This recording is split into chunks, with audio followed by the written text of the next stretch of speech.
Okay, good evening everybody. Hope anybody can hear me. If somebody could just give me a shout out just to make sure that we are actively live, that would be great. And looking forward to talking to everybody this evening. Okay, so tonight we are going to be talking about healthy guilt for positive change. Thanks for that heads up. Okay, great. We are live and ready to go. Healthy guilt. So before I talk about healthy guilt, let's just talk about guilt in general.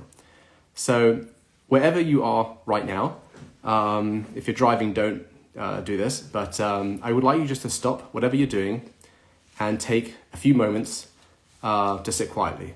You don't have to keep your eyes closed, you can put them open, whatever you want to do.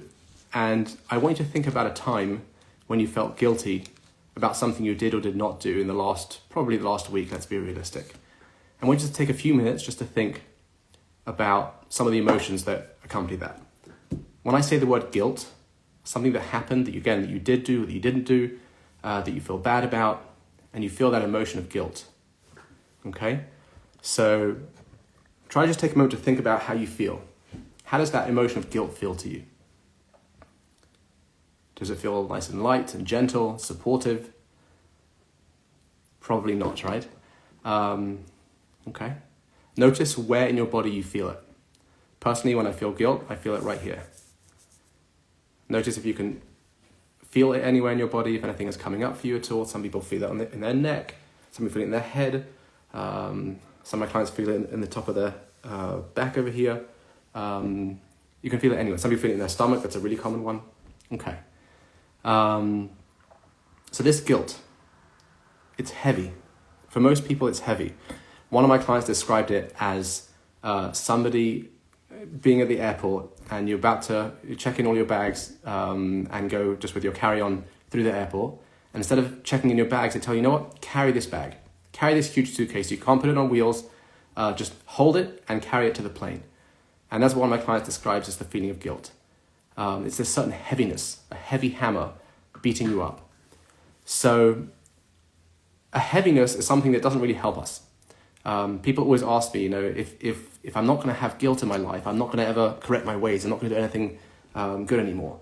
And guilt is really helpful because it really motivates me to do a lot of great things and to correct all my mistakes. And if it does that, great. But I always ask people, how has it been working out for you so far? This feeling of heaviness, this guilt feeling that doesn't seem to go away. So for most people, it doesn't help them. It keeps them battered and down and depressed and overwhelmed. And there's a certain heaviness. So if this heaviness isn't helping us, what could a healthy, perhaps a lighter approach to guilt look like? And I want to emphasize that every emotion has a positive function. Every emotion is there to help us in some way. Fear helps us protect ourselves from danger, right? If you're running in the street and you see a car, you'll jump away. There's a arousal in the body and there's a preparation there, and the emotion of fear is very helpful. Now, often we feel fear even if there isn't actual danger, and then we need to perhaps act opposite to that fear at times. But the emotion of fear has a really important function. Sadness. Sadness helps us cope from loss, deal with any kind of loss of opportunity, of course, the loss of life, and it helps us mourn that and move on. Guilt, we'll get to in a minute, but what about anger? What if you never felt anger? People would walk all over you. So anger helps you advocate for yourself, helps you stick up for yourself. And if you go into a bank and you get cheated by the bank teller or something like that, you'll feel angry, you'll feel frustrated, and you'll want to advocate for yourself. Now, often the expression of that anger may not be helpful, right? If somebody cuts you off in the road and you want to get up and get a baseball bat and start smashing their car in, that's probably not going to be the most helpful expression of that anger. But the emotion of anger has an important positive function. So guilt also has an important positive function. What do we think the positive function of guilt is? So most of you sense this intuitively, but have a very hard time accessing this. We all do as human beings. But the positive function of guilt is to help remind us of our values. Gently. And the key here is gently. Rather than being this heavy hammer that's smashing us and pounding us into the ground, it's supposed to be this friendly flag that waves and says, hey, something is not in line here with my values. Something that's important to me is in misalignment. So how do I access this friendly flag of guilt as opposed to this heavy hammer? So the first thing we want to do is to stop and observe and notice. When does that heavy hammer of guilt hit? Just take a step back and just be like, wow, I'm noticing I'm really beating myself up. I'm judging myself a lot. And we don't want to judge the judging, just notice it. Notice what it feels like. Now again, it's really important to emphasize here. when we have this gentler approach to guilt, we're not saying that your actions don't matter and there aren't consequences to your actions. Of course there are, and of course they do. But the point of healthy guilt is supposed to be a gentle, friendly flag reminder. Right? Think about one person on your shoulder screaming and beating you up. I'm such an idiot, what's wrong with me? And the other person on your shoulder saying, what happened? We did something wrong. This isn't in line with our values. How can we correct ourselves? Not that I am bad or that I am a bad person, but that something I did, an action, was not in line with my values. Let's see if we can correct something. So there's this difference between what I call the critical why and the curious why. Right? When we're judging ourselves, when we're feeling this shameful guilt, this heavy guilt, we're critical. What's wrong with me? I remember a few years ago, this is more than a few years ago and a continuous thing, I've always struggled to get up super early in the morning. I've always wanted to be one of these people who gets up at 5 a.m. and one of the super early bird people. I've always admired people who get up so early and accomplish a tremendous amount, and something I've definitely been working on for a long time. But I used to be very hard on myself. I used to say, listen, all these other people are so busy, they have so many more things on their plate than you. Why can't you get up at 5 a.m. like everybody else? What's wrong with you? Why can't you? And then inevitably when I would set targets and not meet them, I would feel guilty and feel bad about myself. And again, it was this heaviness of guilt, this heaviness that didn't actually help motivate me. It didn't help me move forward at all. And I had a mentor at the time, a few years ago, that I was talking to. And whenever I bring up this topic, they would have this very gentle, okay, let's look at it together. What hasn't been working? Why hasn't it been working? I'll be like, I'm such an idiot, I didn't do this again. This critical, heavy hammer voice in my head. And every time I went to them, they had this very gentle, calm demeanor. They weren't fazed by anything. All they did was look at it gently and say, okay, how can we help? What can we do over here? How can we brainstorm together? And I noticed that this critical why in my head, why, what's wrong with me, which wasn't really a request for information, it was more just a judgment, wasn't helping me. And with time, I learned how to step back and have a curious why. Why wasn't I getting up at 5 a.m.? Or maybe it had something to do with the fact that I was going to bed really late at night because of other issues that were going on and I needed to unwind and relax. Okay. Maybe I didn't have as high quality sleep as I needed, whatever it would be, but there was a curious why. And this gentler, curious why is the path forward here for healthy guilt, for positive change. Guilt is an extremely important emotion, extremely important, but it's supposed to be friendly and gentle. A gentle wake up. Sometimes it can be, when I say forceful, it's not a heavy forcefulness. It's a startling, wow, this isn't me. This isn't who I am. I would like to correct my ways, but it's a supportive friend. I was talking to a client recently who was beating themselves up for not having met a certain deadline at work. And he was going home to help his son with some homework. And I asked him, how would you talk to your son who didn't do his homework, for the third time this week? Would you be talking the same way that you're talking to yourself right now? He said, of course not. Right? How do we talk to people that we care about? What's the voice that we use? Is it this heavy hammer beating themselves up? Or is it more of this gentle, friendly flag? I always get pushback when I talk about this gentle, friendly flag, because people are saying, oh, you're saying everything's okay, it's okay what I've done, there's no problem, everything's good. And of course not. Of course not. There are consequences to our actions, and things can be really not great. But how is it helping us when we have this heavy hammer? Is it moving us forward or not? Are we really able to access that healthy guilt? So I want everybody in the next week at least to try to take a step back and just notice that heavy hammer. Notice that critical why. What's wrong with me? Notice what it's saying. Notice how you feel in your body. Notice if you feel any tension anywhere, in which parts of your body. And just take a step back and just observe it. Then ask yourself, is there a friendlier, gentler why that I could ask? What has been going on with me? Why am I continuously scrolling on social media all the time? What is wrong with me? I'm such an idiot. Maybe I could take a step back and just ask myself, what is going on in my life? Is it just habit? Am I overwhelmed? Do I need more support in my life? Do I need to reach out to other people? It's a much more gentle approach. Most people have had some people in their life who they're not fazed by things, whether it's a mentor, a friend, whoever it is. Most people have come across some people who are just calm and even keeled. Now, everybody is different, right? We all have different natures, but most people have had at least one supportive friend or person in their life who isn't critical with them. When they present a problem, they're just, okay, how can we help? I'm a friend, right? So how do we talk to other people? Let's listen to that. Somebody that we actually cared about. How would we talk to them? And how do we talk to ourselves? Oh, I'm such an idiot. What's wrong with me? Why can't I do this? Okay, that's the critical why. Take a step back and just be curious and just notice, okay, why? Why? A gentle why. Okay, so this is the basic approach over here. Let's notice the heavy hammer of guilt. Let's take a step back and observe it. Observe how it feels in the body. Let's take a step back even further and see if we can access this friendlier, gentler, curious why. Okay, and that can help us uncover often an important thing. And that is our values. Because people always ask me, if I'm not going to have this heavy hammer of guilt beating me up and telling me what to do, what not to do, how am I going to change? How am I going to move forward in my actions? And how am I going to repair things? And the answer is values. Guilt is supposed to be a healthy, gentle reminder of your values and what's important to you. Maybe I have wronged somebody. Maybe I can take a step back and see what I can do. A couple of weeks ago, I was driving past and I nicked somebody's mirror and clipped it a little bit. And I was in a rush and I was actually very annoyed because they were parked in a terrible way. And I went back to my house and I'm thinking, feeling a little bit bad. Okay, so if I'm beating myself up, that's not going to be helpful. But instead of beating myself up, I said, why am I feeling this way? Because I know what the right thing to do is. And I went back, I left a note, and it was amazing because it was actually super cheap in the end. It was not as much as I thought it was going to be. But it was because I took a step back from that critical why and noticed that gentle, curious why, that friendlier flag of guilt that was really helpful. Okay, so I have a few questions here from the community. A lot of people have been asking about food and sexual issues. How do I motivate myself, notice when I'm having this healthy versus unhealthy guilt when it comes to food, for example? That comes up a lot. So I'm not here to go into all the details of how to approach food and perhaps body image. But again, I would like us to try to think about this more gentle approach. Try to take a step back and notice that critical why. Notice that heavy hammer of judgment that's beating you up, and take a step back and see if you can access the friendly flag. What would that calm, supportive friend say to you right now? Hey, what's going on? Are you really overwhelmed? Do you need more support? Are you just part of habit and routine, and we could look at your environment perhaps and create a better environment for you?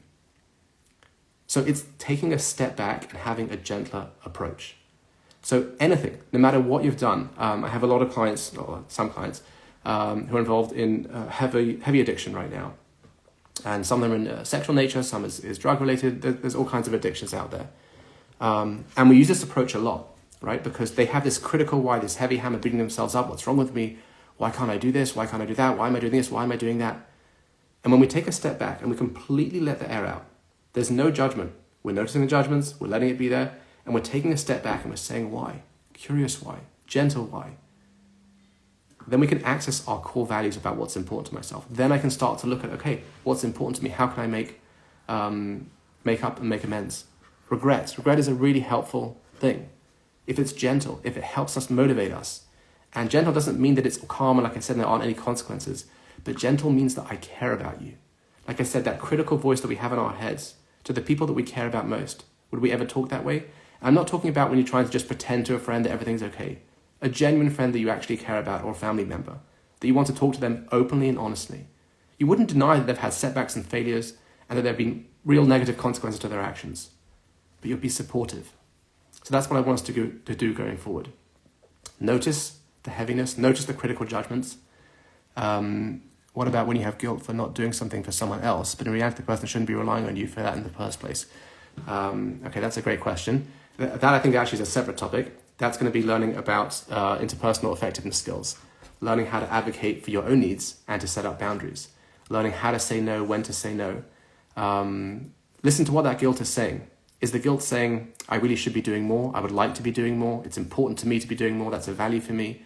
Or is the guilt saying, I'm feeling bad that I'm not able to say no? And maybe some of my values is learning how to be there for other people while also being there for myself too, and knowing when it's too much.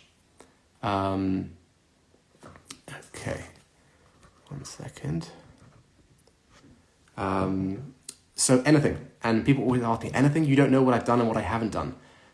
Trust me, I've heard it all over the years. There's nothing that we can't use this more gentle approach for.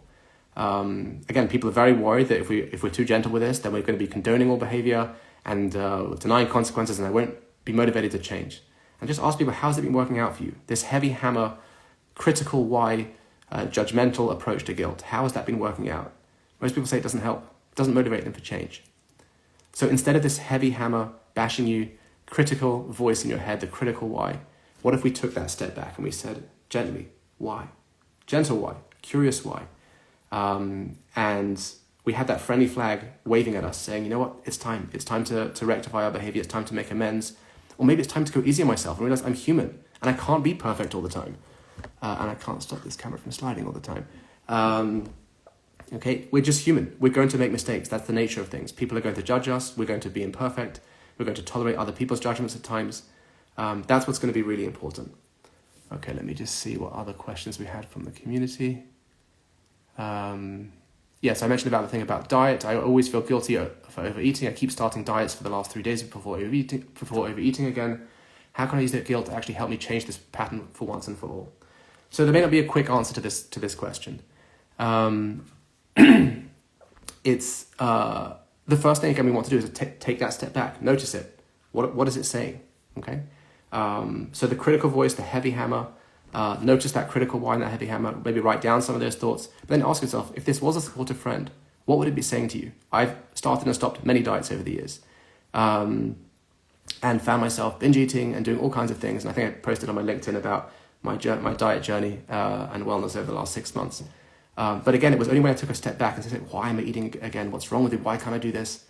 What if I stood back and I said, why? What's been going on? Am I stress eating? Are there other coping skills that I can learn perhaps in therapy about how to manage my stress? Is it body image issues? Am I avoiding certain emotions and processing them and not being able to digest my emotions, and therefore I'm trying to use food to digest them? So the first thing is to have a more gentle approach to our heavy hammer and our critical why. And then once we do that, then we can be aware of it and we can move forward. 1 second. What happens when you try to do opposite action from this heavy hammer, but it's still intense and not calming down? So like anything, it's going to take practice. Okay, it's not going to happen overnight. In fact, I encourage people to take 90 seconds every day just to notice an event where they felt this guilt and just to notice that heavy hammer. Let it talk freely. Let it come into the room, sit down, welcome. You can talk. And then get up on a chair and move to a different chair and ask yourself, what would the friendly flag be saying? That supportive, caring friend, what would it say? I'm not trying to push out that heavy hammer. I'm letting it be there. It's welcome to take a seat and it will be here. And at the same time, let me try to access that friendly flag, that supportive friend, that curious why. And it's like a muscle. The mind is a muscle. Anything that we work on consistently, we can improve and strengthen. So it may take some time, but you absolutely can improve. Okay. Somebody else asks, I know that guilt isn't good guilt or healthy if it's too intense and isn't appropriate. However, when I do something that's not inherently bad, but it's something that many people just might not do, I can't help but get consumed by the guilt because it's not something typically to do. How do I overcome that nagging guilt? I'm not sure exactly what this question is focusing on, but I think it's in this general theme that we've been speaking about. Let it talk. Let that guilt talk. Notice the critical why. Notice the heavy hammer. And then take a step back and say, if this was a curious why, if this was a values-based why, a gentle, friendly flag why, what would it be saying to me? Would it be telling me that, you know what, this is an important value of yours. Maybe we can take some action steps to improve it. Maybe I can enlist some friends, or maybe I can go to therapy and talk it through with a therapist. Or maybe better yet, as a first step, I can just have some compassion for myself and realize I'm human, right? Every person has a different nature. I'm sure you see this, right? Some people are naturally calmer. Some people get angrier easier. Some people have all kinds of desires and just get very jealous of people. We all have different natures. This is how you are made. There's nothing to feel bad about. This is who you are. This is part of your makeup.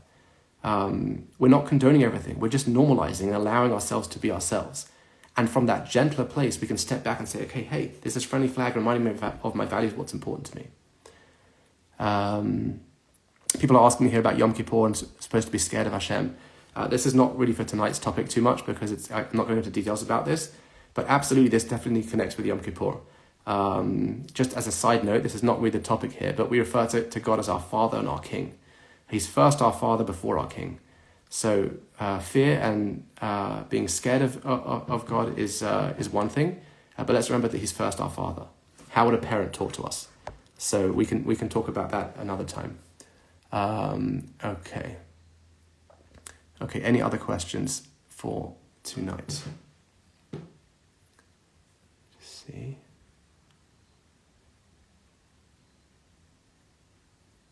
Right, here's a question. I feel guilty too often, but people say guilt is okay.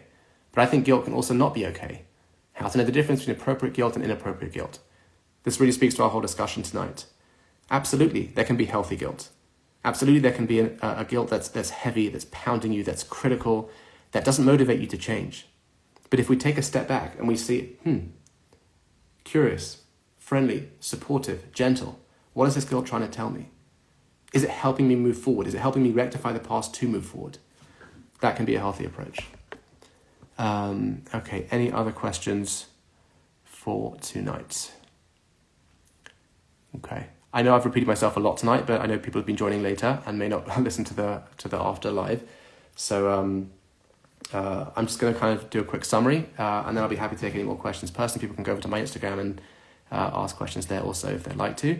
So we spoke a little bit about the heavy hammer of guilt, that heaviness that sits in ourselves, that critical voice that beats us up and doesn't really motivate us to change. It just keeps us stuck and overwhelmed. And we spoke about what healthy guilt looks like. Healthy guilt is supposed to be this friendly flag, this gentle, supportive friend that's supposed to remind me of my values and what's important to me, and to see how my actions are in line with those, and to see if I need to rectify, make amends. But again, gentle, calm, supportive, and friendly. We spoke about how the first step is just to notice that critical voice, notice the heavy hammer, take a step back, notice what it feels like, what it's saying, how it shows up in my body. And after we've done that, I'm going to notice that critical why, try to access that curious why, a genuine request for information, and try to be that supportive, encouraging friend that helps you focus on values and keeps moving you along forward. Okay, so I hope everybody enjoyed, and please feel free to contact me if you have any questions, and have a wonderful evening. Take care, everybody. All the best.